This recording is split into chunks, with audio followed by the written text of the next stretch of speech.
নাগাৰা নাম পাঠিকা কৰিশ্মা নাথৰ নাগাৰা নাম পৰিৱেশন কৰি থকাৰ সময়তে পিছলি পৰা ভিডিঅ' ছ'চিয়েল মিডিয়াত খুব ভাইৰেল হৈ পৰিছে। তাকে লৈ বিভিন্নজনে বিভিন্ন ক্ৰিয়া প্ৰতিক্ৰিয়া প্ৰকাশ কৰিছে। তাকে লৈ কিছুমানে সমালোচনাও কৰিছে। সেইটো স্বাভাৱিক। সমাজ এখনত ভাল পোৱা মানুহেও থাকে আৰু বেয়া পোৱা মানুহেও থাকে। নহ'লেনো সমাজ এখনত কৰিশ্মা নাথক প্ৰায়বোৰ ঠাইত নাম পৰিৱেশন কৰিবলৈ মাতেনে? আৰু তাইৰ নাম পৰিৱেশনত অজস্ৰ দৰ্শকৰ সমাগম হয়নে?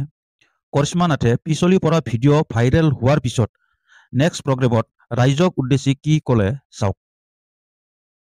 অসুবিধা হোৱা নাই আৰু মই যদিও পঢ়িছিলোঁ আৰু নিশায়ো গম পাই যে সদায় আমি একে ঠাই নাপাওঁ, সমান ঠাই নাপাওঁ। গতিকে সেইদিনাখনেও মোৰ অলপ ঠাইখিনিও বেয়া আছিলে।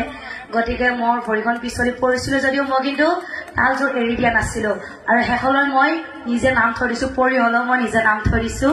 গতিকে বহুত ট্ৰল হৈ আছে আৰু মই প্ৰথমৰ পৰাই একেবাৰে বিতৰ্ক লাগিয়ে আছোঁ। গতিকে যদিও মই প্ৰথমতে বহুত হতাশ হৈছিলোঁ এই বিতৰ্কবিলাকত, কিন্তু এতিয়া মোৰ এটা অভ্যাস যেন হৈছে মোৰ মানে বিতৰ্কবিলাক। গতিকে ৰাইজে ৰজা, গতিকে আপোনালোকেও আশীৰ্বাদ কৰিব সদায় যাতে এনেদৰে আগুৱাই যাব পাৰোঁ আৰু আপোনাক সুস্থ পৰিণাম পৰিৱেশন কৰি থাকিব পাৰোঁ।